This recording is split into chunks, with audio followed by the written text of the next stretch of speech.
right, Pastor Steve Ponce, would you come forward and lead us in the invocation, please?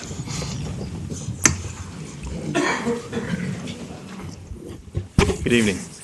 Let us pray. Father God, we thank you for this day. We thank you for the opportunity to live and work in the great city of Vero Beach, Lord. We thank you for that privilege and opportunity. We pray right now for this meeting and for our elected officials, our council members, and all the employees of the city. And we pray that you would continue to give them wisdom and discernment as they lead our community. Continue to give us financial prosperity, social prosperity, and just peace in our city. Lead us and guide us with wisdom, discernment, blessing, and favor in all things. In your name we pray. Amen. Join me in the pledge. Pledge allegiance to the flag of the United States of America and to the republic for which it stands, one nation, under God, indivisible, with liberty and justice for all. With that, we open the June 16th evening session, regular City Council meeting of the City of Vero Beach. Mrs. Vach. Mr. Old? Here. Ms. Graves? Here. Mrs. Turner? Here. Mr. Kramer? Here. Mayor Winger? Here. Under preliminary matters, agenda additions, deletions, and adoptions, I believe, Mrs. Vach, you've got a number of insertions. Yes, sir. I've got 2 items to add to the agenda. The first one would be item 4B1, which is a resolution authorizing the acceptance of an FAA grant for runway 422. All right, so noted. And the second item would be under the city manager's matters, item 7B, which is a license agreement for submerged lands used for a dock for located at 1 Royal Palm Point. All right, are there further changes from City Council, please? Move for approval as amended. Second. All in favor? Aye. Opposed? Passes 5-0. All right, we'll move on to proclamations. I'm going to read this one because I have a personal interest. Karen Deagle, would you come up front, please? It reads as follows. Whereas June 18, 2015 marks the 10th annual National Dump the Pump Day, is a day that encourages people to ride public transportation, as public transit powers community growth by driving economic development and revitalizing neighborhoods. And whereas every $1 invested in public transportation generates approximately $4 in economic returns. And whereas public transportation is a $61 billion industry that puts people to work, directly employing nearly 400,000 people and creating hundreds of thousands of private sector jobs. And whereas nearly 60% of public transit trips are work commutes, and whereas people who ride public transport can save on average more than $9,394 per year based upon today's gas prices, the cost of owning a car, and the average unreserved parking rate. And whereas U.S. public transport use saves 4.2 billion gallons of fuel annually, and whereas public transport use in 498 urban areas of the United States saves 860 million hours annually in travel time and 450 million gallons of fuel, and without public transport, annual congestion would have risen by nearly 21 billion, from 121 billion to 142 billion. And now for the City Council of the City of Vero Beach, Florida, does hereby proclaim June 18, 2015 as National Dump the Pump Day in Indian River County. The Senior Resource Association, Go Line Indian River Transit System, will join with public transportations across the country and participate in the 10th Annual National Dump the Pump Day to encourage people to ride public transport on June 18, 2015. And that includes me. Tell us about all that. That includes you. Thank you very much. Yes, June 18th is Dump the Pump Day. It's the 10th National Dump the Pump Day, and it's sponsored by American Public Transportation Association. So we're encouraging everyone to ride our system, specifically on that day, but of course we encourage you to ride it any day. GO Line is a no-fare transit system, and like it said in the proclamation, those individuals who choose not to have a vehicle or prefer not having a vehicle and take transit instead can save themselves roughly about $10,000 a year. And in fact, we're finding out that a lot of younger generation is choosing transit over having the car of their own. Florida Department of Transportation, we did a survey and asked the question, if you, and this is at the millennials, if you had the choice of driving or getting rid of a car or getting rid of your cell phone, which would it be? And you can well imagine, it was the car. So we're getting higher ridership because of our technology. On Thursday, what we're going to do to celebrate that day and to promote that day, we are asking leaders in our community, and Mayor, you're participating, thank you very much, to ride the GO Line, to experience getting on the bus with our riders, talk to the riders, and get a feel for what it's like to ride the system. So we thank you very much. There's a few others that are doing it as well. Supervisor of Election, Leslie Swan, and Eric Flowers from the Sheriff's Office, and Chief Touchberry and Susan Adams in Fellsmere is going to join us as well, and Jeff Smith, the Clerk of Court. So we're kind of excited. We're going to get them out there and let them enjoy the ride. In addition to doing that, we are also joining with our southern counties and participating in doing a collaboration on Dump the Pump Day to coordinate with them. In fact, we actually meet up with St. Lucie County, so we're promoting regional transit. Individuals who want to ride from Indian River County, say to the end of the line of Martin County into Palm Beach, can do that. We are no fare. They do have a fare, but on June 18th, they are going to be a no fare day as well. So we're having individuals ride and meet up and continue on down south, or they can come north to us, even better. So I thank you very much for the proclamation, and I encourage everyone to ride transit. I'd like to ask a couple questions. I think Sure. they would be educational. I mean, how many routes do you have? How many buses do you have? And tell us about Sure. the new route on the beach, which we're excited about. At least I am. Okay. Well, currently GO Line has 15 routes running in Indian River County, and as I said, you can ride from anywhere from Fellsmere all the way down to Indian River State College in St. Lucie County. So it is all over. Currently, we're doing about 1.2 million trips annually, which means a person getting on, a person getting off. So a community of the size that we have, a population in our county of 135,000, to do 1.2 million trips is amazing. In fact, we are looked at as best practice in the state of Florida. I am the chairman for the Florida Public Transportation Association, so I interact with a lot of the GMs from all over Florida, and we are regularly called out for our awesome system in a rural community. We are also I'm proud to say, the least expensive, or we have the best expense for our transit system. We are the least expensive per trip. It's $1.81 in all of the state of Florida, and that we have been number 2. Gainesville has been beating us out. Gainesville Transit has been beating us out. Just this past year, we beat them out. So we're pretty excited about that as well.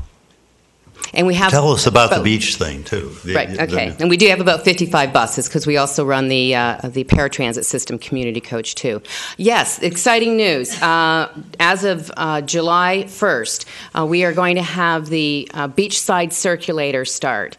And this is a new route that will only be on the beach. It is to provide and help relieve some of the parking issues that we have on Ocean Drive. It's wonderful that we have become such a great tourist area, and recognizing that there's a lot of employees that need parking places. And we also have a lot of beachgoers that need to have a place to park longer than a few hours and be able to get to the beach and ride back. So as of July 1st, we're going to have transportation available. It's going to start at Riverside Park. It's going to be a park and ride. Starts at Riverside Park at 5:40 in the morning. It will run until 6 p.m., 7 days a week. And that's a whole new thing for Go Line as well. Right now, we currently run 6 days a week, Monday through Saturday. This will open up just that route on Sundays. So that's to be very well noted. All routes will be running Monday through Saturday. The only route running on Sunday will be the circulator. It will travel past the on Riverside Park or Riverside Drive to Beachland, going east on Beachland to A1A and down to Conway, catching the Ocean Drive. And heading south on Ocean Drive, passing by the hotel areas and the retail shops, and up back down Cardinal and back to the Riverside Park, 20-minute roundabout.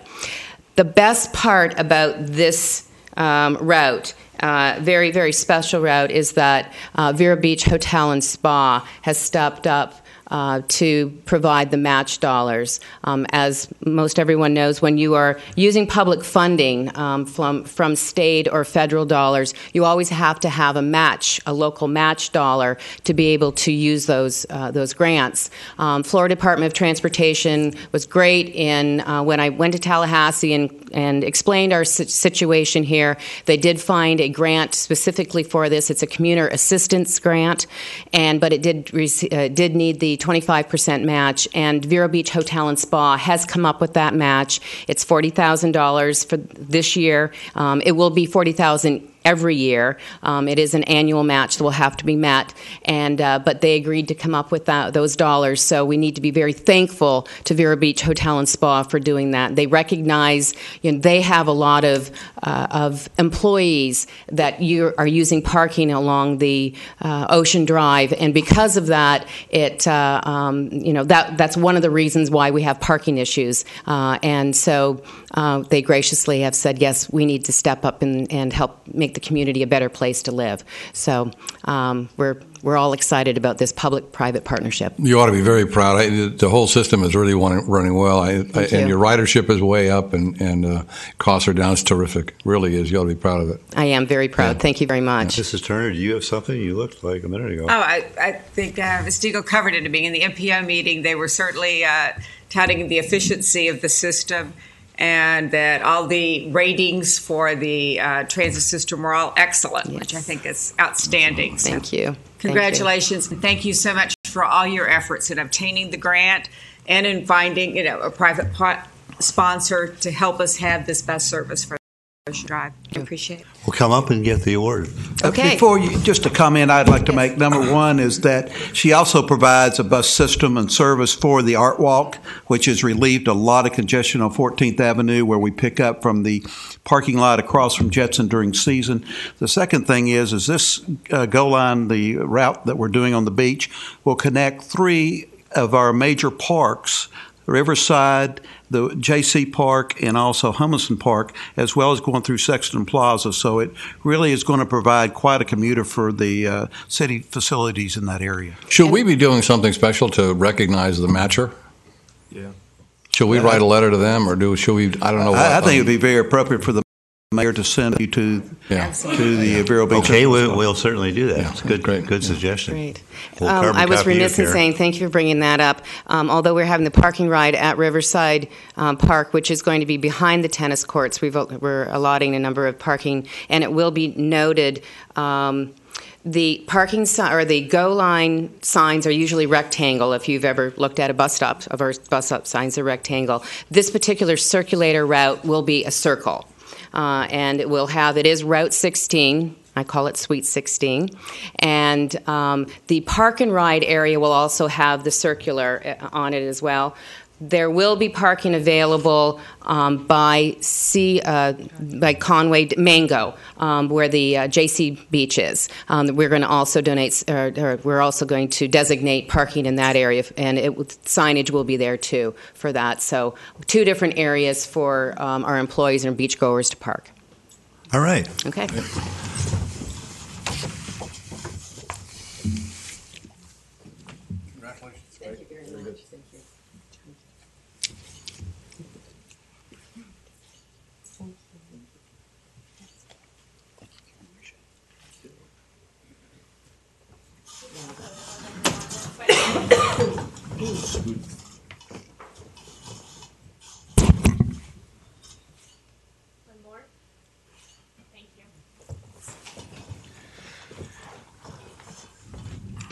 right, that moves us to public comment, and first on public comment is Ms. Annabelle Robertson, Vero Beach High School rowing team, but you certainly may bring up your whole group if you would like. And I believe that's Ruby behind, is it not? I know Ruby. Ruby Hollander, who is captain of the girls rowing team. Come forward. Just stand behind him. Thank you so much for allowing us to come before you tonight. The Indian River Rowing Club and the Vero Beach High School rowing team wanted to come to the council today to thank you all deeply for your help in what has happened over the past year in rowing in Vero Beach. Our team today, our club stands at 65 members. We have 100 kids participating in rowing this summer. We have 3 rowing programs going on: summer rowing, middle school rowing, and high school rowing camps. None of this would have been able to happen but for the assistance of the City Council in allowing us a place to launch our boats and store our boats. So we wanted to come and thank you. Ruby? Hey, everybody. I'm back. Now, Ruby, what's your last name? I can't remember. Ruby Hollinger. That's right. I'm the captain, or was the captain of the girls' team. I graduated, so somebody else is going to be stepping up. But we're just here to say thank you for all your support and help this past, almost 2 years now. From when we started with just 13 girls to now when we have over 40 club rowing kids plus our summer rowers. We have a bunch of those now that over half of them have already signed up to row, to continue rowing. So we're growing a lot, and we're anticipating more than 80 this coming year. So this is kind of a big deal now, and I'm really glad that this could have happened with the whole sewage plant and everything. I mean, rowing's changed the lives of a lot of the students here, especially at Vero, because our team is all Vero kids. And I mean, as you can see, we have a state championship now for our freshman 4. The girls got first place in Scholastic and third place for club, and then our JV girls. Are all 4 there? Are all 4 there? Here. There's 2 there. These 2. Oh, 2. Okay. We have Emma Brownstein and Stella Buckley both here, who were in the freshman 4, along with Ellie Weibel and Olivia North, as well as Katie Borden Coxing. But some of them can't be here because they're on mission trips and doing summer things. But anyway, we're growing a lot, and thank you for making it possible, because it would be really sad if it wasn't. So, Ruby, I have a request for you. You row past my house sometimes, and I really, really like that. So keep doing that. I can look out the window, and there you are, and it's fun. Ruby, I have one request too. It's not a sewage plant; it's a wastewater treatment facility. Oh, I'm sorry. It's a sewage plant. It kind of smells like a sewage plant.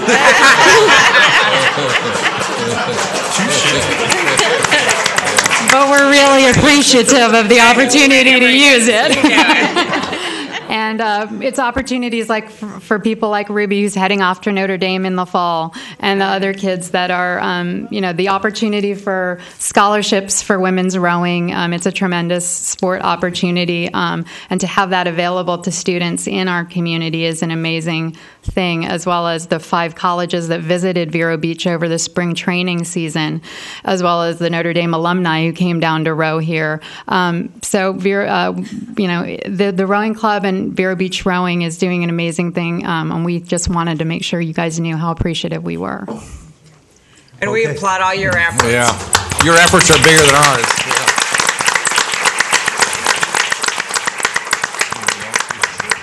Bring him forward. Let's get a picture. Come forward and get a picture. We want our picture with you. Although Mrs. Turner and I already have a picture because we were there for the blessing of the boats. The question is, who's got the... Okay, we got the camera. You earned it. Yeah.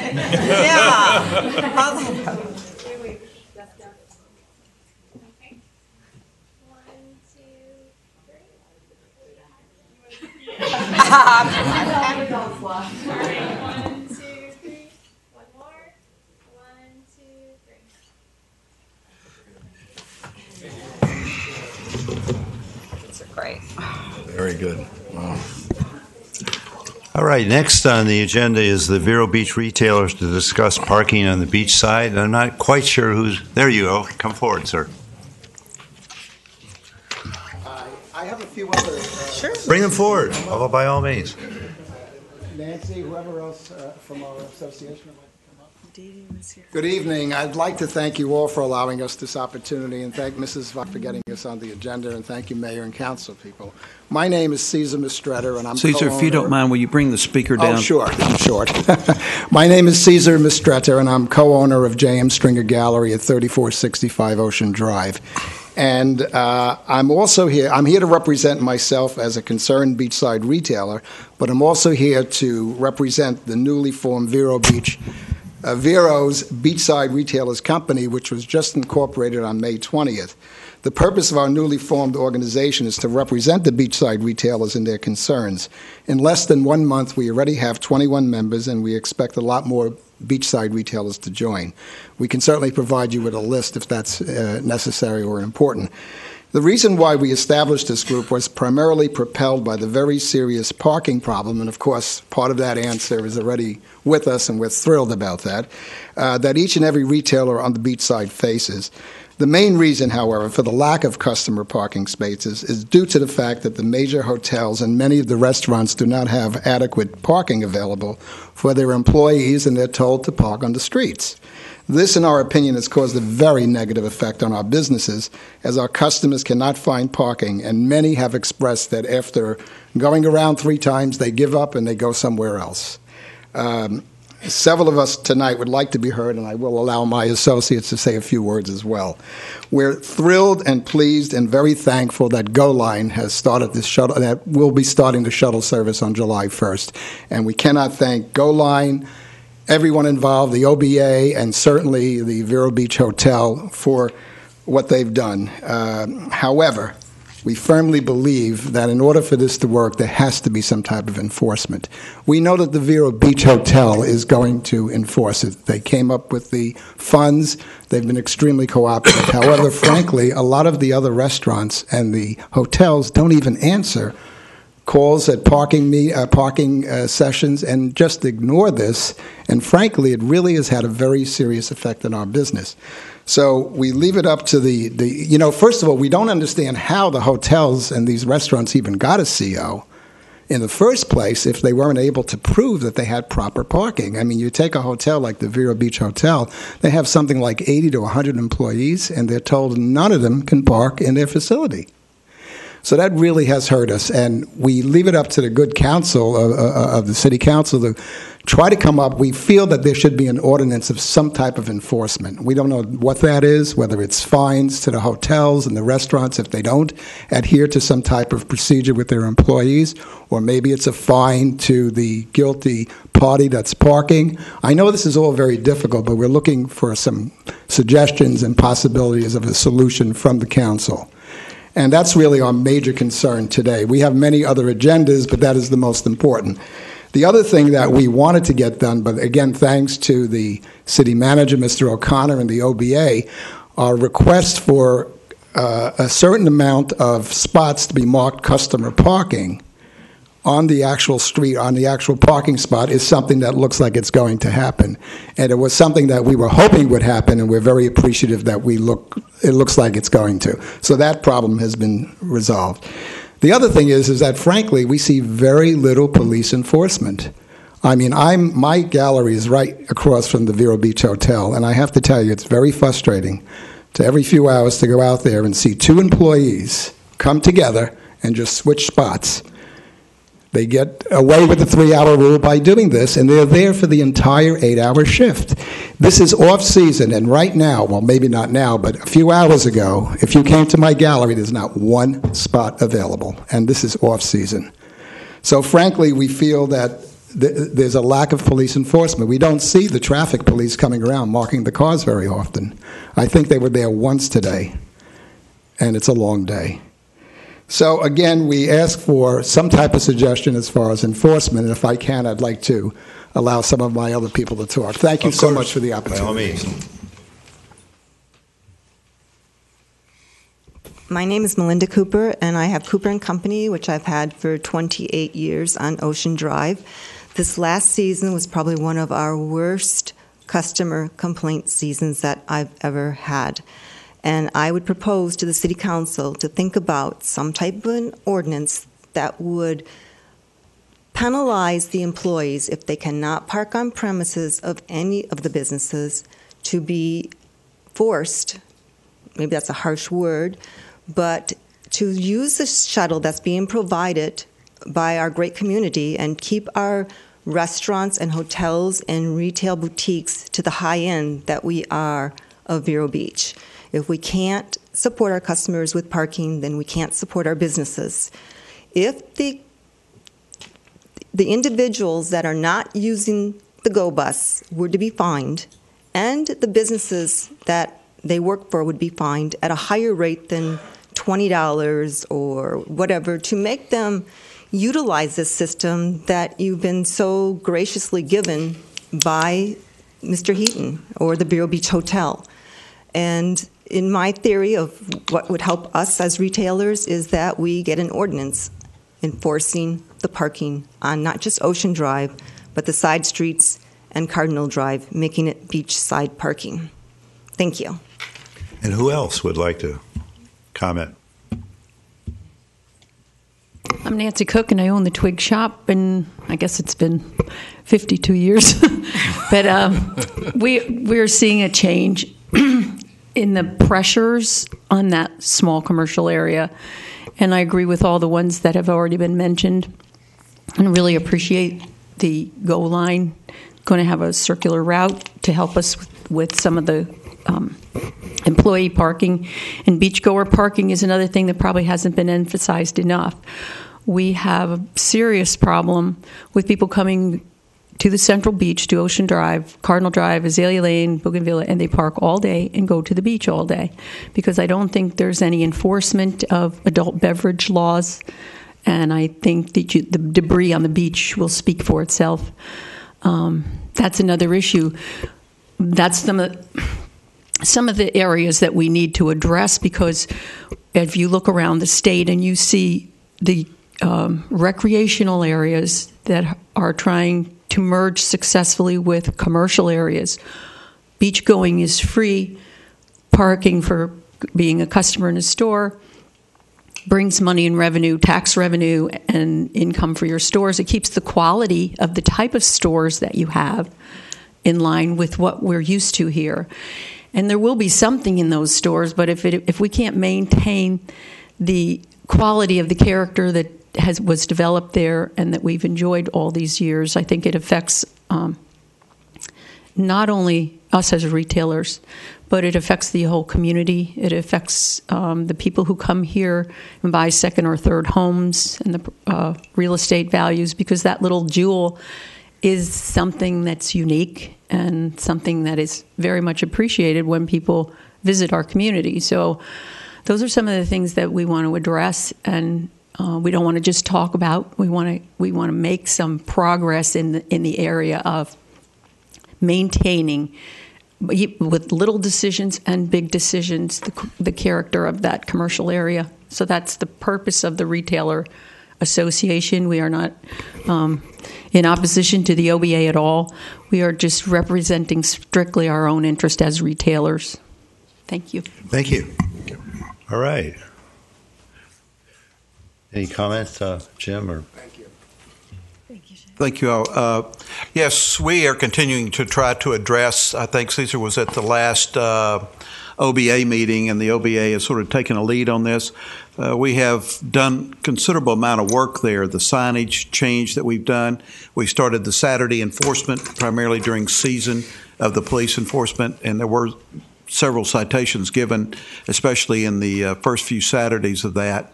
And then we're going to continue to try to address The OBA also took sort of the charge on the goal line and doing the connection with them and sort of bringing the Vero Beach Hotel and Spa together. So I will continue to work with that organization as well as the retailers if they wish. And I think that Caesar attending the last meeting with the OBA shows that there couldn't be some unification there. So hopefully that'll take place. David, do you have some comments? You know, the only good thing about it is that it's a measure of our success. Vero Beach has been found, and lots of people want to be in Vero Beach, and they want to be in Ocean Boulevard, and it complicates things from 10 or 20 years ago. Chief. It tells you about the success of the Chamber of Commerce. We wanted to become a pointed destination, and they've effectively done that for us. Good evening, Mayor, City Council, David Curry, Police Chief. Just wanted to add to Mr. O'Connor's comments. For the season, the first time ever that we did enforce on Saturday, we issued 275 citations from literally, it was December 27th, so the 1st of January until the end of May, 1st of June. So again, 275 citations, and I know one of those days was more or less a rain out day, and a couple he wasn't able to work. So that's a decent number for the season, if you will. And then you have to remember as well, we increased the parking from 2 hours to 3. So when you mark for 3 hours, you have to give 3 hours and then come back. So it gives you less time, if you will, during your 8-hour day to mark. So and that includes he enforces on the mainland as well here downtown as well. So just a couple added notes. You know, one thing in this country, whether it's lesser issues like parking or crime, all of our police forces have a much bigger job than they did a year or two ago. We'll be talking about that at budgetary meeting tomorrow, and it's difficult to have all the people you need, all the places you need them. But thank you, Chief, for what you do. All right, Mr. Reed, President of the Vero Beach Dog Park. Good evening. Good evening. Good evening. Sir. And thanks for having me. Well, tell us who you are and where you live and all that. My name is Phil Reed. I live at 2725 Country Club Drive in Vero Beach, and I'm here as president of the Vero Beach Dog Park Board of Directors. And I'm here with an entreaty, but if it's okay, I'd like to start with kind of a recap. That's fine. Of what our first year was like. I guess you know we were pretty successful. We put in fence. First thing we did was fence the dog park, of course. We put in over 2,000 feet of fence and then completely encircle the area. We planted 90 trees. We put in some sunshades, which we didn't appreciate that much in the winter, but right now they're pretty nice to have. The park was more popular than we'd ever dreamed. In our wildest dreams, we never thought we would see that many people come to a dog park in Vero Beach. We estimated in the 3 months, January through March of this year, that we had 7,000 visits per month to the dog park. Wow. And we calculated that by the number of poop bags that we used, which was in the month of February was about 10,000. So some people come with 2 dogs, right? With their poop bags, yeah. Something like that. We have a new website going up that I hope you'll take a look at. It'll be up in another week or two. Our Facebook page is interesting. I try to post something on it or make sure that something is posted on it at least once a week. And we get an average of about 500 views for each post that we put on the Facebook page. And we have had posts that had over 2,000 views. So not only do we have people visiting the park, but we have a group of people who are interested in what's going on there. And even when they're far away, this time of year up north, they're watching what we're doing and they want to know what's going on at their dog park. We have started an ambassador program where regulars at the dog park who are volunteers are becoming our liaisons and our people who are out there to help people who are new to the dog park, who have issues with each other or their dogs don't get along. We are in the process of developing a program to train these people to handle So any situation that might come up. And so most of the busy times of the day, at least one of those ambassadors will be in the dog park, keeping up with what's going on. We also have had Sean Verne from Paw Prints come in and give etiquette lessons. And you can ask, was he giving etiquette lessons to the people or their dogs? And I think maybe a little of each. Yeah. One thing I'm really proud of, we have a really strong board at the dog park right now. We have people from a real variety of professional and business backgrounds, and they're just devoted people. I think right now that probably the average member of our board is investing somewhere between 15 and 20 hours a week of their time into the dog park to make it better and better every day. And I think we've had a real positive impact on the community, maybe in ways that weren't expected, that you wouldn't have thought of in the beginning. Realtors have told us that people have asked them specifically when they wanted to look for a home to start with homes that were within walking distance of the dog park because they wanted to be close to it. And my wife and I talked to a couple who were not the only ones that we talked to, but this one couple really impressed me. They came here in their boat. They'd never been in Vero Beach before.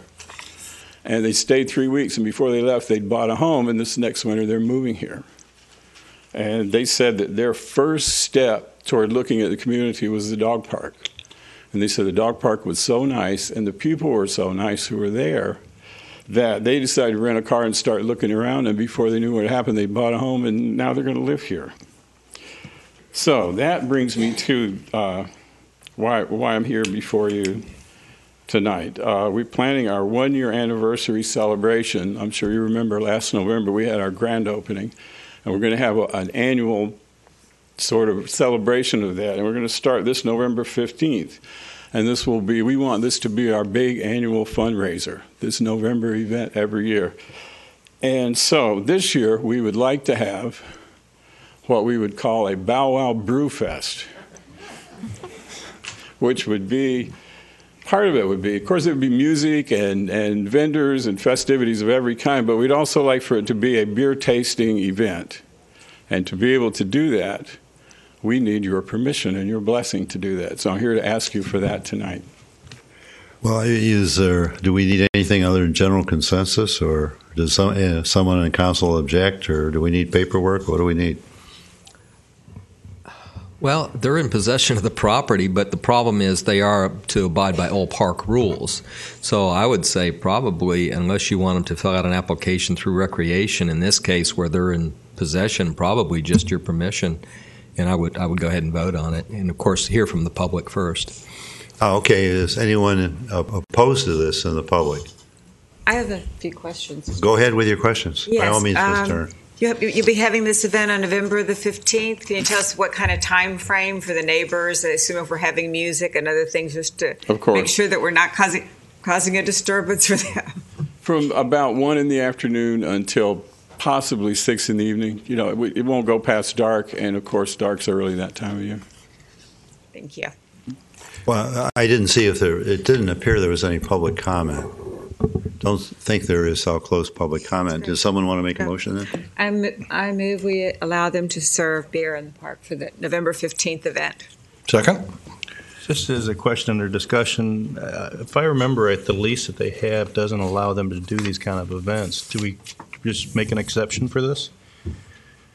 No, I don't think the lease specifically says they can't. The only issue is the alcohol, because they are supposed to abide by park rules, and park rules say no alcohol in parks without a permit. But this is a little different since they're already in possession. Yeah, but this is they're fundraising. Responsible for it. Yeah. Okay. Yeah, I don't think there's a code problem. Well, I don't know whether we just need to amend to make sure, but if you think I don't know. I think you said go. beer. Is it just beer or?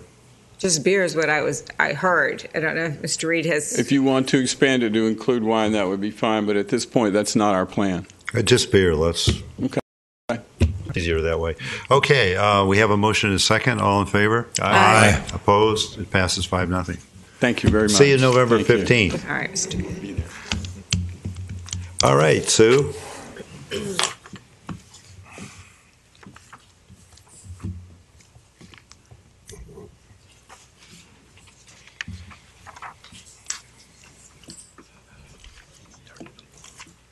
Hi, Sue Donino, 5125 Tradewinds. I'm not going to talk about the whole community. I feel selfish talking about my little piece of it. Okay, what I would like to talk about is the city's code of ordinances where it pertains to private dock building. This is the view we bought back in 1999. Everybody, with the exception of the two down on the left, and they didn't stick out very much, had their boats parallel to their property. The canal was not built to plan. The plan said the canal was going to be 100 feet wide. It's not. Some of it's bulkheaded, some of it's not. So actually what happened, I don't know what you call the bottom of a canal, but where it comes into a circle, is because those areas weren't bulkheaded, they fell in. Mm-hmm. And so it's pretty narrow when you get down to my end of the canal. This is what the canal looked like after my neighbor on the right did his first dock enhancement, and he brought in two lifts, boat lifts, and it stuck out into the water considerably. Totally entitled to do that, but I didn't like it. And this is what it looks like now. He's gone back and got an additional. You can see where it used to be was, it's out a whole nother boat length out here into the water. So, and also, nobody told me how to do the pointer. Is this? We don't have a pointer. You just have to use. You don't have a laser pointer. No. You fibbed to me. Okay. Well, let me see. Let me back up one. See where the guy's boat is on the right? There's a pole that sticks out the back of his boat. Mm-hmm. Yeah. That pole, I don't know what it was for, but we asked them to move it about 16 times, and they never did. And ultimately, somebody broke it off a couple times. It wasn't us, but somebody did. So now that he's put in this new dock, he's got a pole that goes out to where there's a piling out to where that pole used to stick out. Because they broke off his pole before, he's going to protect it now with a piling. And you really can't grasp the severity of the injury to my view, but it's significant. It truly is. All right. So this is from the Florida Waterfront Commission, and basically it says that the state and local governments are supposed to write regulations that protect the natural environment, protect the water, make sure that there's ample maneuverability in the canal, just a number of things that we're supposed to do. Now, each of you should have a copy of the current dock codes in there, and it really doesn't say that much. It says, they're allowed 30% on either side. That leaves 40% in the middle. But all canals aren't created equal. If you've got, a great big canal, that 40% is okay. If you've got a little bitty caved-in canal, that 40%, isn't much. Let me see. Anyway, there's not much to our codes. And so what I'm asking for, and I'm going to pass some pictures around here of other canals in the vicinity, because there's a lot of people.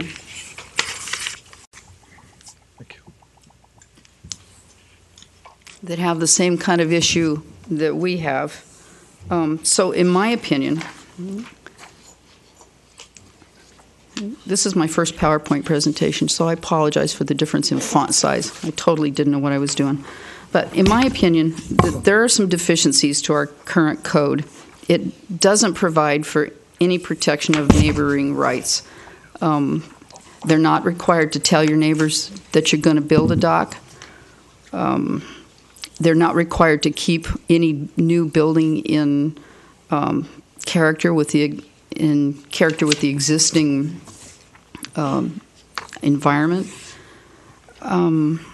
There's no requirement for Tim's department to go out and look and see if the canal is what it was represented on the original plans, and many times it's not. There's no opportunity for neighbors to object. So the only time you really find out about it is when the construction actually starts. And there is an opportunity through the city to go in and file a protest, but the time limit on that is 10 days after the permit is let. Well, let's just pretend the guy had to go out and get financing. So if he doesn't actually start his build until, say, 11 days after he gets his permit, then you have no chance whatsoever to say anything. But if you're in the right time frame and you want to file a challenge to it, it costs $720. And if you're looking at our current code the way it exists today, I wouldn't have a leg to stand on anyway. So there was really, no way to complain about this. And I'm not really asking for anything to be undone about this thing. What I want to prevent is the guy across the canal from him saying, well, if he can do that, I can do that, and close off my canal. That's really the concern. And that has happened in the canal just north of us. They had just exactly that thing happen, and it did come to this not this sitting council, but a previous council. It was a big deal and a big neighborhood fight. Impedance to navigation. Bill Messersmith came out and looked for me, and he says, "Oh, you got plenty of room." Well, a good driver has plenty of room, But if that other guy came out 30%, I wouldn't have a chance, and that's a fact. I would be playing bumper boats all the way down that canal. I can't make it go straight. I'm one of those people that goes this way because I can't get the hang of making it go straight. I'm sorry. One of the tools that I think the code department could use, rather than having to go out and actually physically inspect every single canal, because you guys are going to say we don't have the resources for that, is Google Earth. You can go onto Google Earth, and picture that I passed around was all those pictures were taken from Google Earth, and they're at least no more than 2 years old. So you can see, and the ones I'm passing around, there was one by Cache K that's like down to nothing. The one behind Jay's house is very constricted down at the end. The one on Tulip has got mangroves grown halfway across it. I mean, there are impediments to navigation.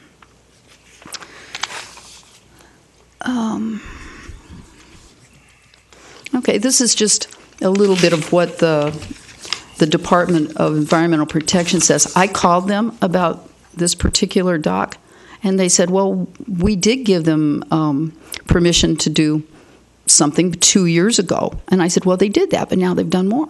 And they said, well, we didn't give them permission to break the rule anymore. So they came out and looked, and they took pictures, and they've gone back to huddle and decide what to do about it.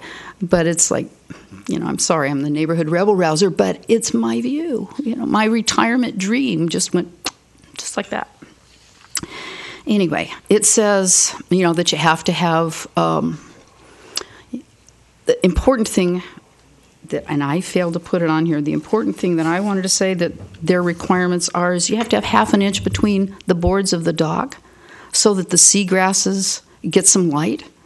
There's no mention in anywhere in our code anything about environment. There's nothing that says, we have to do something to protect what's underneath these docks. And the state does require that. They have to be spaced at least a half an inch apart. What I've got out there right now is a bloody helicopter pad. I mean, it's huge, the dock that they've built. And it's going to block a lot of sunshine. Anyway, I'm ranting. You're not, under state law, you're not allowed to build a dock where there's seagrass and you'd be disturbing seagrass, for what it's worth. In other words, I had a diver at my dock. If you have seagrass, you can't... You have to have a certificate saying there is no seagrass. I don't know if we have any or not. Well, I don't know either. Okay, here's what, this is just a little drawing I tried to do that demonstrates that all canals aren't created equal. So if you've got a 300-foot canal and you allow 30% on either side for a dock to come out, those are like 90-foot docks. You've still got enough room in the middle to navigate without running into anything. But when you shrink down to my size canal, and I'm below the 100-foot point. We're at 89 feet where this particular thing was built. So if the other guy comes out 30% on the other side, then that leaves like 34 feet or something in the middle. So my only point to this is 30% I don't think is a good number for all canals. I think it's a great number if you got 300-foot canal. But if you have a 100-foot canal, it's not such a good number. So what do I want? I would like to have the codes enhanced, perhaps with an eye towards. I mean, we talk in this city about protecting our canal all the time. And here's an opportunity. Here's a place where, we're actually dealing with the river. Anyway, I think there should be a sliding scale to allow for maneuverability in smaller canals, so I don't get sued. I think that there should be a notification period. If you're going to make some major change to a canal, you should be required to tell your neighbors so they have an opportunity to file a complaint if they have one before the time runs out. And I think $720 is punitive. It basically says, we don't want you to do this. And I understand that there's never been anybody challenge a canal, a dock build, and that's probably why. Let me see. I think the city should take a look at the canals before they just say, yeah, that's only 30%, because maybe it's more than that. Maybe something's caved in and they don't know it. Or maybe there's 15 feet of, what do you call those things? Mangroves sticking out, that when you build out 30% from the other side, then it's really, more than that. Let's see. So here's an example. For a 300-foot canal or more, you can allow 30% without really hampering anybody. If it's smaller, like a 200-foot canal, maybe only 25%. Still a big dock.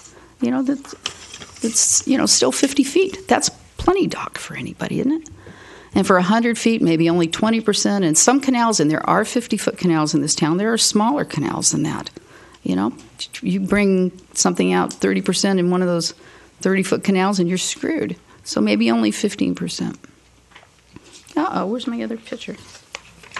Uh-oh. Yeah, maybe that's all. Anyway, that's what I like. Wayne and Jim, there are DEP regulations and Army Corps regulations depending on where the dock is. I don't know whether there are in canals or not, but you have to satisfy the Army Corps of Engineers. And I don't know what other home rule jurisdictions or even the county has. It might be an interesting thing to see what kind of regulations there are out there. I had an interesting experience. My boat got hit standing still with 70 feet of water beside it. So, the reality is that there's a lot of people in Florida that don't run boats very well. But it would seem to me that we should know a little more about what we can do and what others do and what other government entities say about this. Our regulation just says that we endorse whatever others endorse, whatever that happens to be. Mr. Mayor, we can have planning department check and see what regulations and work with Public Works on that and see what comparisons would be. Can we also compare our appeal fee, $720? Well, there's a cost that we incur for this because we have to notify the neighbors, and so that we would be absorbing a cost if we do that. I don't think it has to go away. I just think it can't be so much that it's, kills me when I lose. But when you that's the operative word. And the key is to cover our costs, and that's why we have our fees in place for what we have to do administratively, the notification of residents. Also, and Sue's one of my neighbors too, always remember that the guy that came across the Florida state line last is the one that wants to close the gate and say we don't need any more people on the peninsula. Yeah. So we got to be careful as to how we subject ourselves to that type of discussion. But I have no problem at all. We'll find out what other cities do and then pursue if there's other regulations on canals. But, Mr. Mayor, I think that the canal permits are no different with DEP than if you're out in the lagoon. So, yeah, I think we should know more about it, and we should get back with you should get back with us and also with Sue, so we know what we're dealing with. Because I don't know. We can check on that. Could you just write me a memo as to the justification of the $720 appeal process? Just sure will. Breakout. It's like 230 of it or something is a advertising fee, which the city's required to do. Right. In any case. And that's that part of that 500 feet, and we've been talking about increasing the size of that, which obviously drives that number up too. Sure does. Yeah, it's. I wish we knew more. We were more helpful, but the fact is, we don't. I'm not like the last guy to come to Florida and I want to shut the door, but this is analogous to me. I'm a short person, and when I go to the movies early and I want to get just exactly the right seat, and I sit there and I hold my breath that nobody gets a seat in front of me, and then 2 seconds before the movie starts, somebody that's 7'4" comes and sits right in front of me, and it makes me nuts. Thank you. Thank you for bringing the issue to us. Okay, we have Mr. Wright next.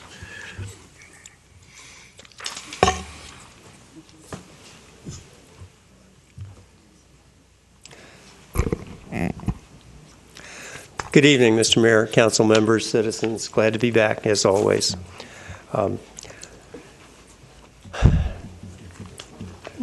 Briefly, in terms of background, as you know, we've been at this for a while, talking with OUC, trying to get, to be candid, trying to get a deal with OUC that would leave us in a position close to as good a position as we would be in if we were to pursue a go-to-market scenario. By go-to-market, to be blunt and direct, we mean potentially defaulting under the OUC contract and purchasing power from market sources.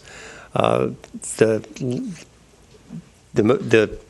a 2.5-hour meeting with a joint meeting of the Finance Commission and the Utilities Commission last Tuesday, and I know that information is available to you, but to summarize very briefly, the estimates we gave the Utilities Commission, and they changed, I'll explain, they changed very slightly post-meeting based on some further input from OUC, but the information was this.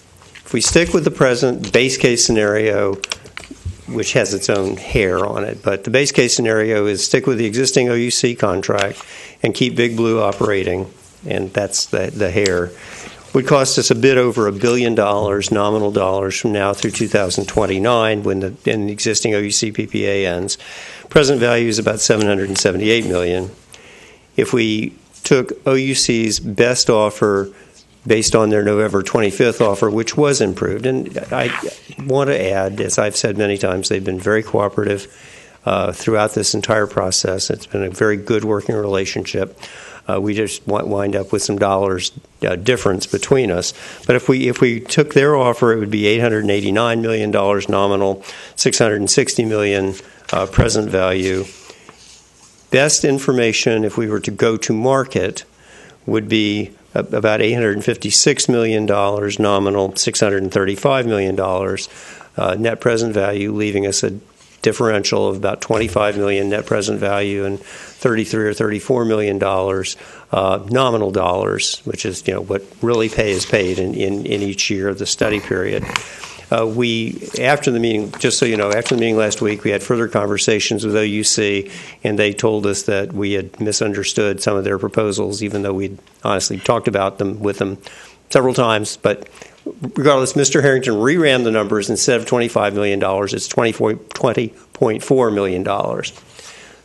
Present value plus or minus 30 nominal dollars. This is real money. $30 million over 4 years is a little less than $4 million a year in nominal dollars. $1 million, folks, divided by 714,000 megawatt hours, which is our retail sales, is $1.40 per thousand kilowatt hours. Times 3 or 4 is, it's like $350, $450 on the total cost of the bill. It's real money, and we've tried to continue conversations with OUC, but we are where we are, and again, they've been great to work with. They've been completely cordial, professional, cooperative, et cetera.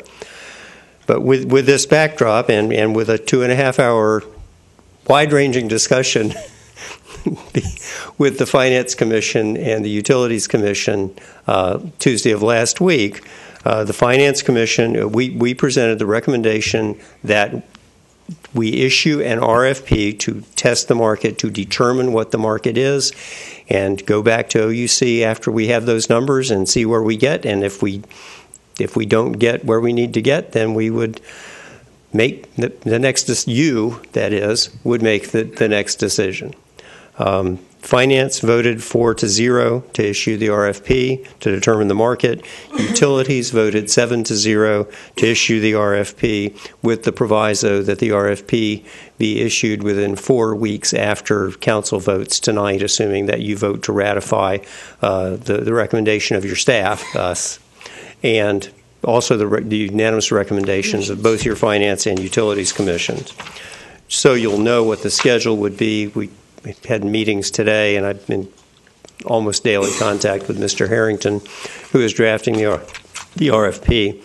The schedule we have is that we would have an draft RFP in good shape back to city staff, Jim, Ted, and John O'Brien for review Friday of next week. That is Friday, June 26th. Get it on the street. Send it to bidders on Friday, July 3, and propose that the bidders have their bids back to us on Friday, July 31. From there, there's stuff to do. Staff have to review the proposals, translate terms of different years into understandable all-in costs for the city to deal with. There are invariably details that need to be run to ground with the various bidders. We do expect probably to receive 8 or 10 bids. Quincy, which is a small load, like 25 megawatts, got 8 bids recently, and we expect to get at least that many in response to the City of Vero Beach RFP, assuming you approve the recommendation tonight. Bottom line, we would hope to be back with a definitive recommendation for you in September. I mean, I'll knock wood and say I would be shooting for the 1st of September, which is the first Tuesday of September. Could it slide to the 15th? Sure. Could it slide later? Yes, but I think September, either the 1st or the 15th, is realistic. So with that... well, questions and comments. Sure. Before September 1st, you'd have another joint meeting of utilities and finance to have them do as they've done before, vet whatever came back and whatever staff's recommendations. Is that not correct? Yes, sir. Probably in the vicinity of plus or minus August 16th to 23rd, somewhere in there, in advance of council. And the approximately $25 million delta, give or take, that's after taking into account the maximum exposure of the cap of $50 million. In other words, we don't expect to pay that, but if we had to, we'd still save $25 million. Is that correct or incorrect? That's our belief. There is a difference of opinion as to whether the $50 million is an actual nominal damages number, which I think it is, if we had to pay damages at all. OUC has taken the position that it's a present value of $50 million, so their view of the world is it's either $50 million up front or a stream of payments that present value back to $50 million, and they have told us they would litigate that issue. Again, I told them and I've told Finance and Utilities, and I'll tell you, I think again, that there's nothing in the PPA that says anything about present value of $50 million. It's a bilateral provision that says if we default for economic convenience, basically, their damages are capped at $50 million. If they were to default for economic convenience, our damages are capped at $50 million. It doesn't say anything about present value. But the answer to your question is yes, it includes the assumption that we would pay that amount. Yeah, which we presumably wouldn't pay all that amount. But as the case may be, I think it's probably worthwhile, Chef, to comment on the inbound transmission, assuming over time when we close Big Blue. I'm happy to do that now. I was going to do it next. Okay. But I'm happy to do it now. Well, next and now are the same, aren't they? Well, I was going to resolve this I was going to issue. squeeze in a Resolve this vote on the issue first. recommendation beforehand, but I'm happy to go ahead and talk about transmission now. At the joint meeting of Utilities and Finance, Ms. Moss asked me the very good question: how soon could we get this deal done, Mr. Wright? And I answered, Commissioner Moss, in my wildest dreams, we could possibly get it done by October 1st of this year if the stars were all to align, and that means getting the bids out, getting the bids back, picking the winner, getting the PPAs done, et cetera, and significantly, and I said I think this is going to be the critical constraining factor, getting appropriate transmission in place. We did receive the system impact study from Florida Power and Light.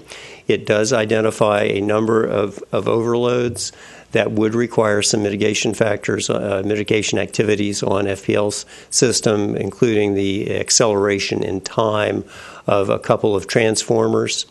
That would entail some expense, and we're not sure exactly when. The first one's scheduled for service next 16-17, so probably, and my understanding is further that it's on site, so probably it could be accelerated pretty quickly, and a year's acceleration is not going to be real expensive. The other one is something else.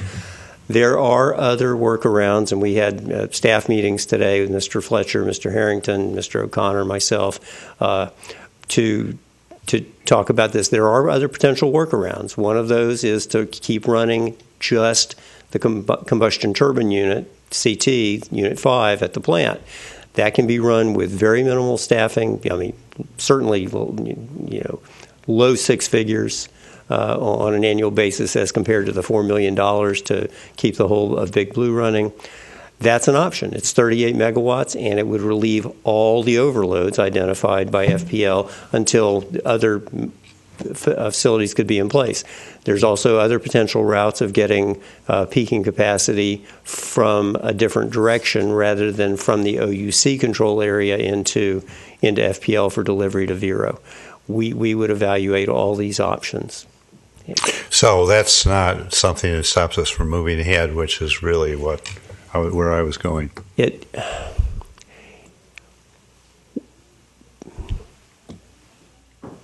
Tell me if I say anything wrong. We think that we can move ahead in a relatively timely way, probably if we needed to, by continuing to run Unit 5. Oh, good. Okay. The lawyer got it right.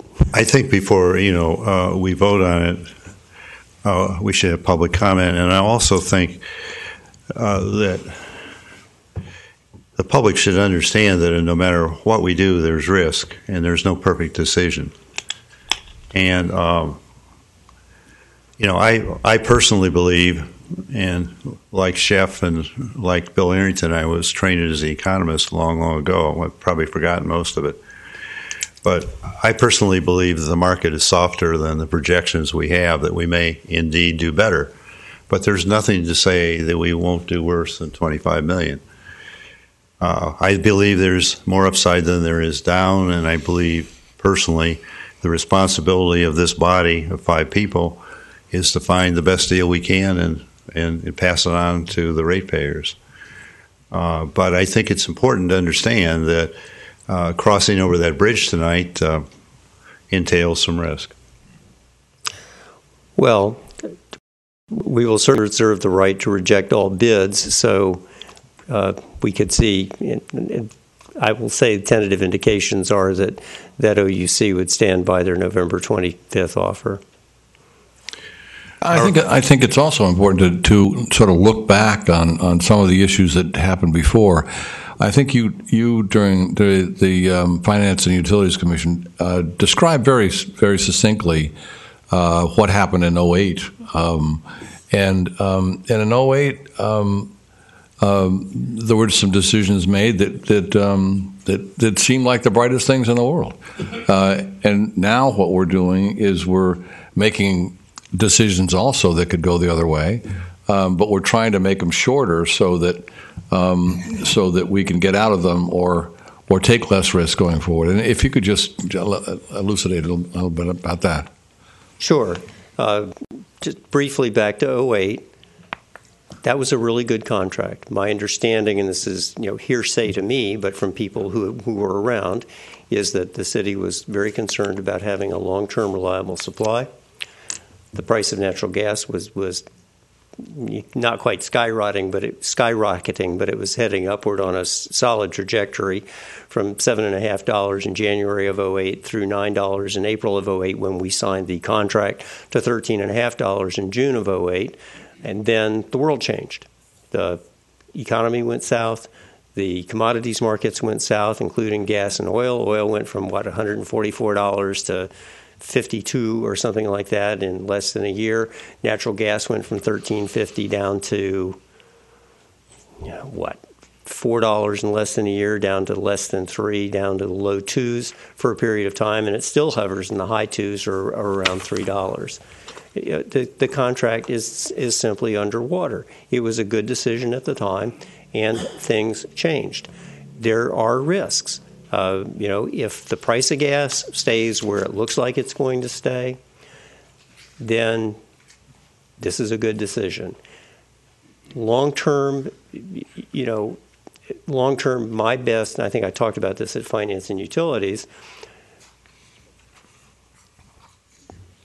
if something happens with fracking and there's a wholesale stoppage of hydraulic fracturing and recovery of natural gas in this country, there'll probably be a short-term spike of gas, the price of natural gas. My guess would be it'd probably be north of $10. The markets are strange that way, but there is lots and lots and lots and lots and lots and lots and lots and lots of natural gas in the world. There's liquefied natural gas, and in the not real long run, gas supplies would come back. We have capped wells, as Mr. Gorey pointed out, at Finance and Utilities. They could be opened up from non-fracked wells, I think. But in any event, there would be some additional supply. There would be supply from external overseas sources. Probably, this is not necessarily real current information, but it's an issue I have had to look at in the past in negotiating power purchase agreements. Probably the price of gas with ample LNG supplies coming into the U.S. probably falls back to something like, $6, $5.50, $6.50, $7, $6, somewhere in that range. This is probably still a good decision there. But like we say, there are risks. They're risk whatever you do. Chef, I think it would be worthwhile commenting on the amount of new generation in this state and in the southeastern. Yeah, I was really just discussing fuel risk, fuel price risk. I'm happy to move on to that. And did you want to go on fuel before? I just had a question to follow up on Mr. Old. What kind of contract length are we talking about if we go to market? What would we be looking to sign? The basic proposition is that we would be looking at a set of staggered contracts. Mm-hmm. Probably, tentatively, this is talking among your knowledgeable people, Bill and me and Ted and Jim. But we think probably 4 contracts, maybe 3, with staggered terms, probably something like 3 years, something like 5 years, something like 7 years. Conceivably, if everything looked right, maybe a contract as long as 10 years. But the idea is to have some non-trivial percentage of our power supply being back in the market every 2 to 3 years going forward once we get the new regime of staggered PPAs in place. And would we be contracting with just one, or could we be contracting with multiples? We would have to see what the bids are. Mm-hmm. Our basic preference, I think, just a priori, would be to contract with at least 2 suppliers, maybe even 3. But again, that's going to depend on the bids. If one bidder says, we got this for you for 3 years, this for you for 5 years, this for you for 7 years, and their bid is the low bid and everything else stacks up, qualitative factors stack up favorably, it's not. It would be hard. I'll say it this way: it would be hard to come in and say you should do anything other than accept those bids. If there was a good reason, we'd say you might want to think about this. We do think there is some benefit to supplier diversity, but if everything else is right, then we might go with one supplier. It's possible. And you can imagine future committees like ours saying, with the low prices they are now, why didn't you have a 30-year contract with the low prices the way they are? And look back and say, you blew it, you people. I happen to agree that I like the staggered, laddered kind of time frame so that you can get in and out and take advantage of it. But you can imagine where somebody in the future looks back and says, that was stupid. Randy, I've been selling commodities for over 40 years. And I've been buying them, and I've said this before, on the behalf of customers in various commodities, soybean oil, peanuts, orange juice, rice currently.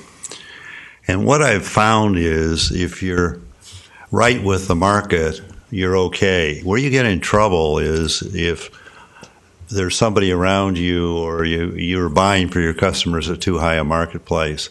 I think when you're a small guy, and we are a very small guy in the world of power, we wish we could sell it and not be in the world of power. But when you're a small guy, you cannot afford to be off the market. I think you got to be as close to the market as you can.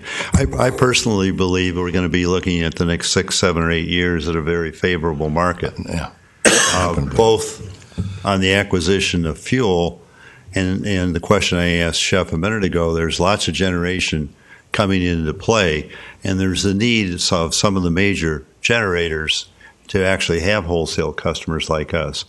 But there's nothing to say that I'm right in that supposition. But even with that said and done, you can't. The position we're in now is we're wrong. We're wrong to the market, and there's someone beside us, namely Florida Power and Light, who's right to the market, and you can't be in that position. Yeah, I agree completely. Yep. To answer the mayor's question, we're already in an excess capacity situation in the state, which is demonstrated by very, very, very competitive bids that Quincy just received with this, small 25 megawatt load.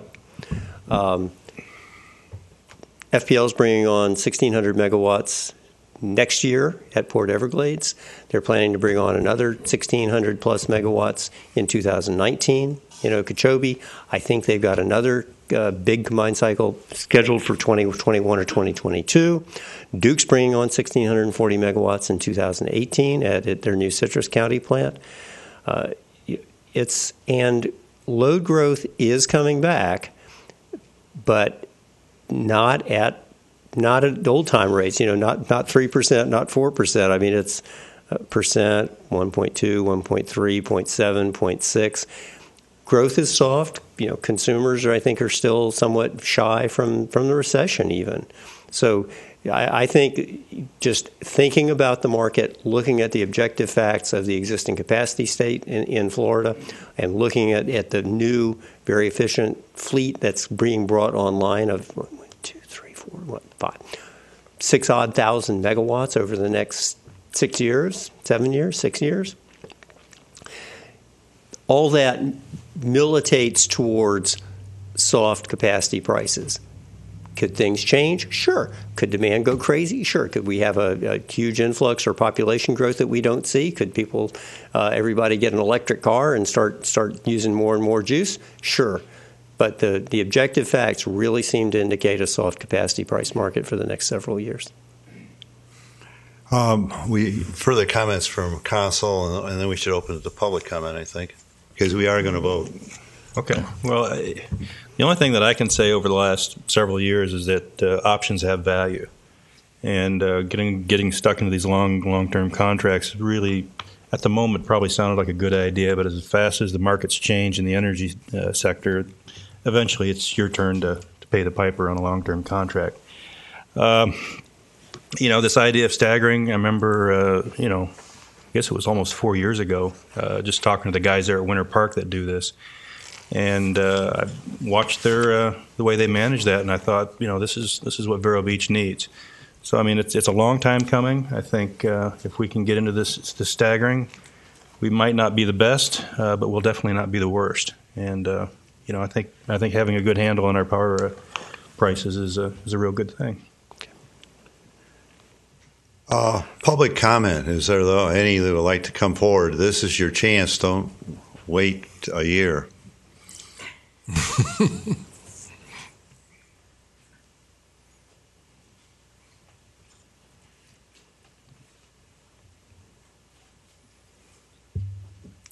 My name is Joseph Gafanti, and I live in the city of Vero Beach at 441 Holly Road.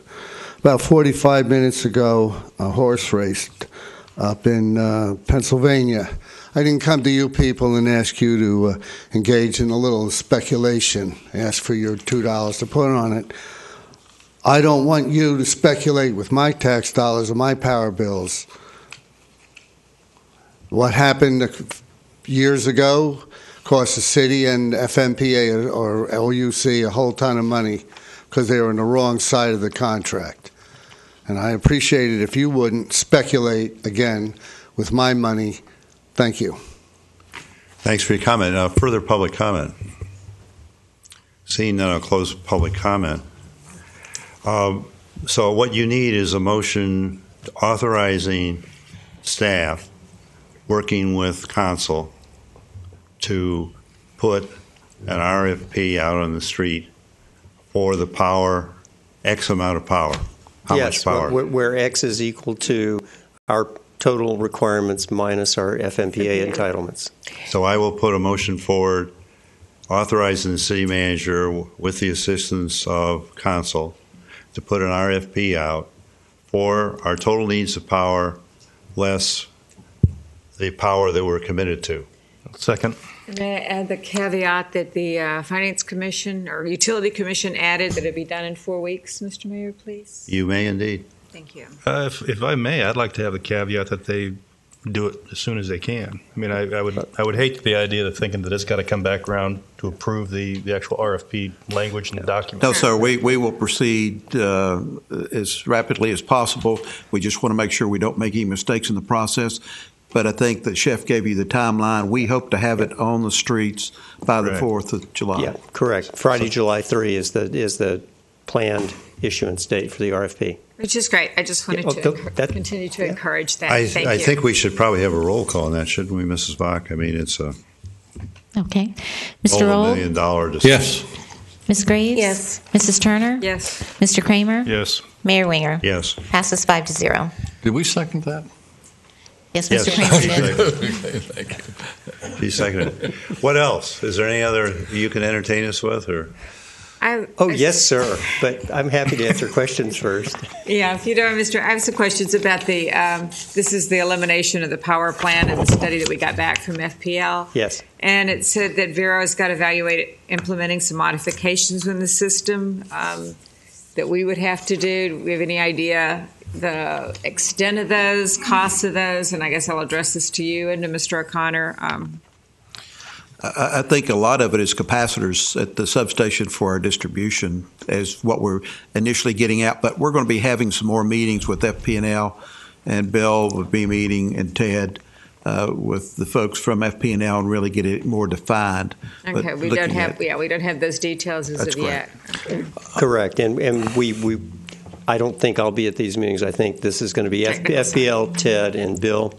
But there are some issues that we need to discuss with FPL, in particular their use of the same ratings for summer and winter systems. Electrical transmission facilities will carry more in the winter when it's cold than they will in the summer when it's hot, and we are dubious about the winter overloads in any event. But we've already got, I think, Ted and his counterpart Luke Whiting at FPL already have a tentative plan to meet next week. And Bill's going to join them, and we'll be chasing that too. Yeah, but yes. At such time that we've identified those modifications, the costs, and schedule for those. Well, and please. Just to let you know, FP&L has been very good and very gracious. Luke and Ted have been in conversations and working together. But FP&L, the type of organization, they're sort of split into compartments, and the distribution people can't talk to the transmission people and all this other stuff. So we have to sort of work, and it's sort of takes a little time to get all the exercise through. But I think that we're going to be making some progress, and they've been very cooperative in responding to us immediately. Now that we've got a group of experts here on this, looking at what we're going to do in the future would be an interesting exercise. I mean, are we going to would you recommend that we create power still, or should we be a power generator, or should we be just buying power? What should we do with the plant? Should we demolish it, or if so, what? All those things. If we're going to close it by, I think that the date you were saying was close it by January 16th or January 16, 2016. That was what we were talking about. Yeah. The transmission situation has at least created a significant interest on technical staff's part in looking at keeping Unit 5 running in order to facilitate getting a new PPA in place. Yeah. And that leaves other things open. I think your idea of trying to figure out a longer-term plan for the plant and what we're going to be doing makes a lot of sense. So I think it's really important that we figure out how we're going to manage this going forward and what we're going to do, and the relative cost, because maybe we'll be very limited as to what we can do or what their options are. I have absolutely no idea what the cost would be. Mr. Old, just put it in perspective now, the RFP is going to get us pricing for power going out, and when Chef talks about that running of Unit 5, we're only talking 12 to 18 months at the maximum, we think, in doing it. Now, the use of the property, we're going to have to look at what other opportunities may come around at that time, and I don't think we need to try to put any parameters on that right now. I'm not suggesting parameters. I'm just suggesting costs and that sort of thing. What it might be. Yeah, there's going to have to be a lot of decisions made between now and identifying what your cost will be. Yep. One thing that could surface is because of the permitting and the water cleanup and the inbound gas line and the transmission in and out. It may be that in the long term that should be a peaking plant with the oil tank gone. I mean, I think it's much too early, as Jim's indicating, to try to figure out what we're going to do with the plant other than shut as much of it down as soon as we can. And we're probably going to have to run Unit 5 for a period of time. I don't think there's any rush to judgment here in terms of over the next week or month or something like that. But I think that's something we've got to be spending time on. Yeah, I'm just suggesting. I think it's a 6-month proposition to see what else falls in place. That's fine. Are we through with electric? Just very briefly, we are working on our responsive motions to the town's lawsuit, which we'll be filing on July 3, and we're working on our answer brief to respond to Indian River County's appeal of the Public Service Commission's orders on the declaratory statements. That's due on July 17th. I'm meeting with Mr. Frost in the morning in Bartow. Thank you. Okay. Thank you. Thank you very much. Thank you very much. Thank you all. Just for information, I've told Chef and the other folks they're free to go after their presentation. We have general public comment. We can do a bit of that, or we can take a break and then do general public comment. Can we move through public comment and then take a break before we go into Yes, we can indeed do resolutions? that. That's what I was looking for guidance. Go ahead, Mr. Hunter. I'm David Hunter, 3702 Eagle Drive in Central Beach. And I want to thank you, as usual, for the terrific work you're doing on behalf of the city, Mr. Mayor, Vice Mayor, council members, and city manager and the city attorney. I'm here in part because of the excellent response that you made to my suggestions of 2 council meetings ago that we needed to address the problem of not having an attorney representing the city at Code Enforcement Board meetings. That there was a situation where the present city attorney was serving as the Code Enforcement Board's legal counsel, and therefore the city itself did not have any attorney in conjunction with the prosecution by the code enforcement officers. And you ask the city attorney to come up with recommendations for a solution to that problem.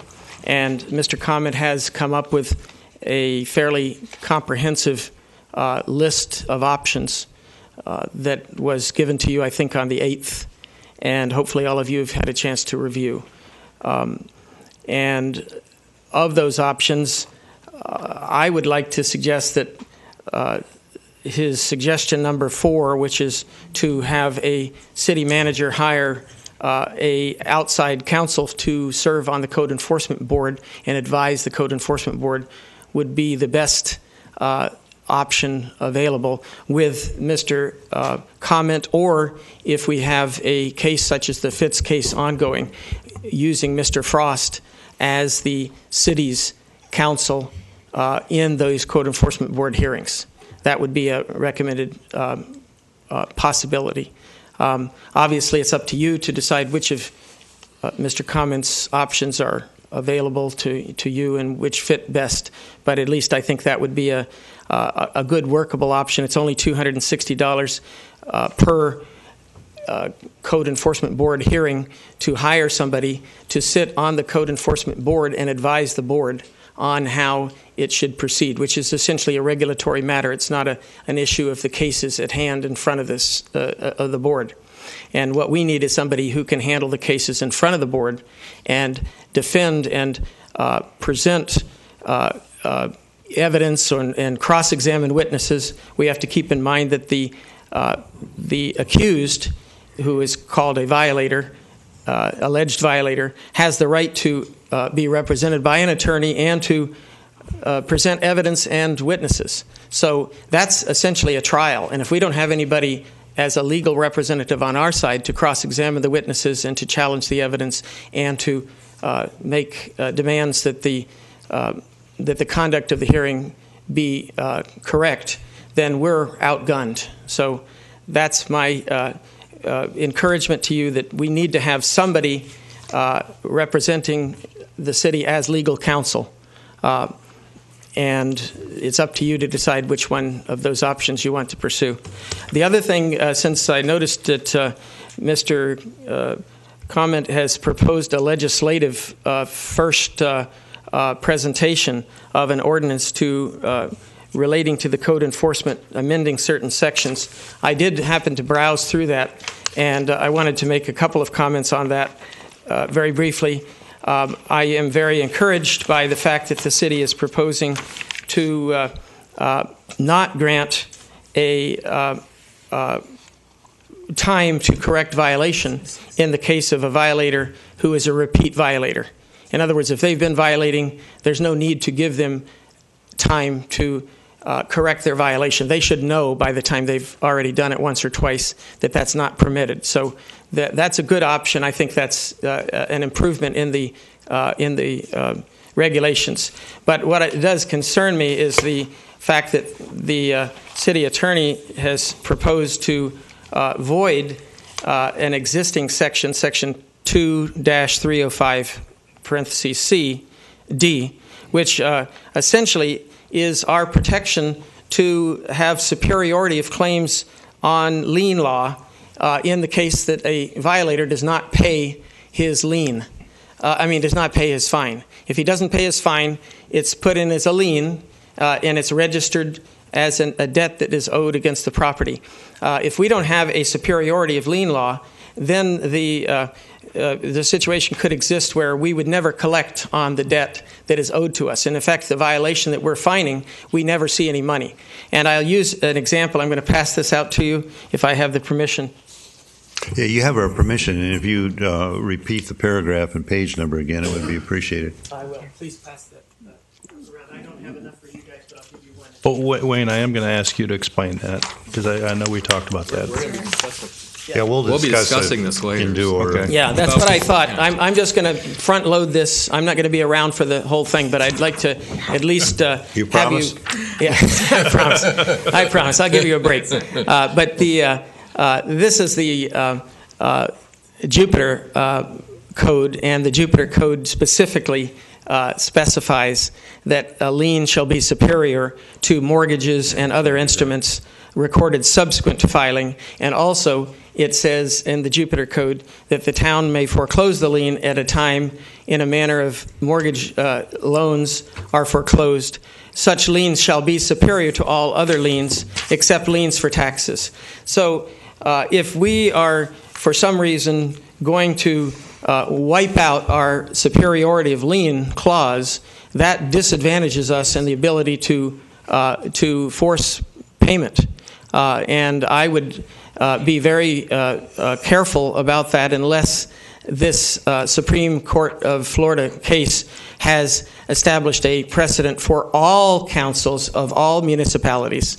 And if all municipalities are following this, then I might be willing to buy into it. But I would certainly think it would be easier to go ahead and have a defendant challenge this in court, and if he's being foreclosed on for failure to pay his lien, and let the Supreme Court decide or let the lower courts decide instead of forfeiting this protection that has been in our code for a long time.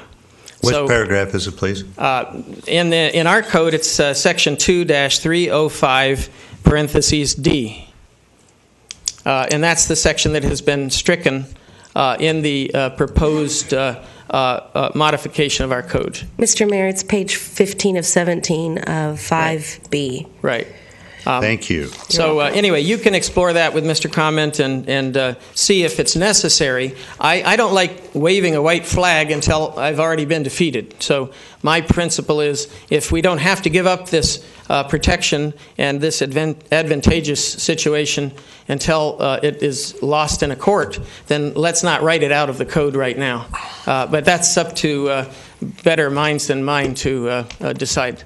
So thank you very much. Thank you, Mr. Hunter. Further public comment by others? Mr. Gapati, by all means, come forward.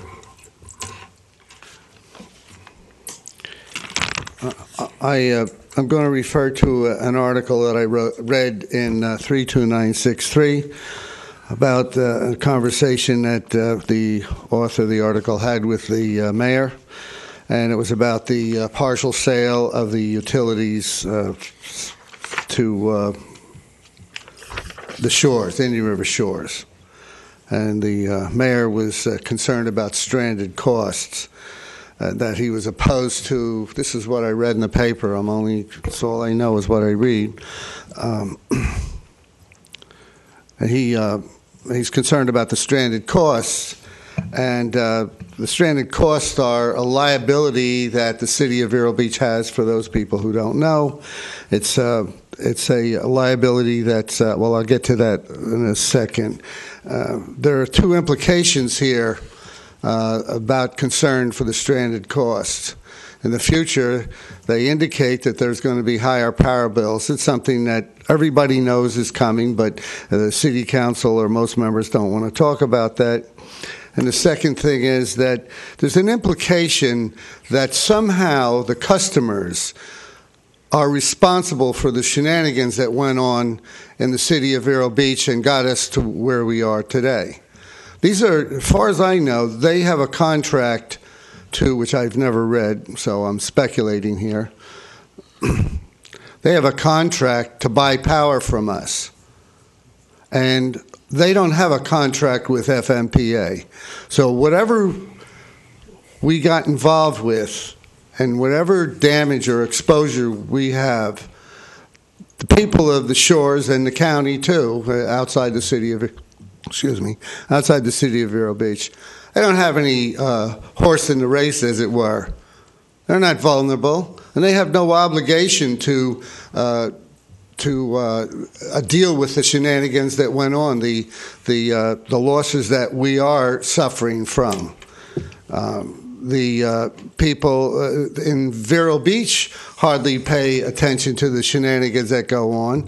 I'm sure the people in the shores are not paying attention. They might have their own. Chester Clemens there, I'm sure they have their own shenanigans going on. So I was going to get to something that I mentioned about the stranded costs. I think it was Ms. Turner who asked for a financial analysis of the FMPA money laundering operation over wherever they hide, and the council didn't want to go that way. I think it'd be interesting. I know why you don't want to go there. I can't ask you, according to this ever-increasing verbiage here on the front page of the city agenda about do's and don'ts of public speaking, but you don't want it because you don't want the public to know how severely damaged the city of Vero Beach is. It may not manifest, well, it is manifesting itself now with our power bills that are 30% higher than Florida Power and Light. But I'm looking to the future, and without too much having to speculate, one can see that the city of Vero Beach is in very bad financial shape. It doesn't manifest itself now, only in the power bill, as I just said. But the chickens, as they say, or the horses will come home to the barn someday. So you're not fooling me. There's a couple people that you're not fooling. But the bulk of the public remains ignorant because they're not informed, they don't pay too much attention. But when it all comes down at the end of the day, our taxes are going to skyrocket and our power bills are going to go up.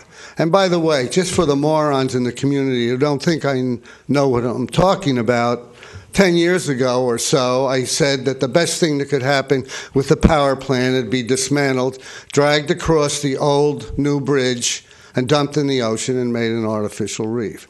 And also, I made mention of the fact that, or what I think is, you were dealing with gangsters over at the FMPA. I'm sure you remember that. And that implies that they're thieves. Well, guess what? Do you remember the audit that was done a few months ago? What did that show? Mr. Not-so-saintly Nick over there had to fork up about $5,000 bubblegum money compared to what they're stealing, but he had to fork up and pay it over. So I was right there in that case, too. That's just for the morons who don't think I know what I'm talking about. Good day. Thank you. Further public comment? All right, seeing none, I'll close public comment. Why don't we take a break till 5 minutes to the hour, and then we'll come back and do the consent agenda? Is that so? It'll be 7:55. We'll re-adjourn.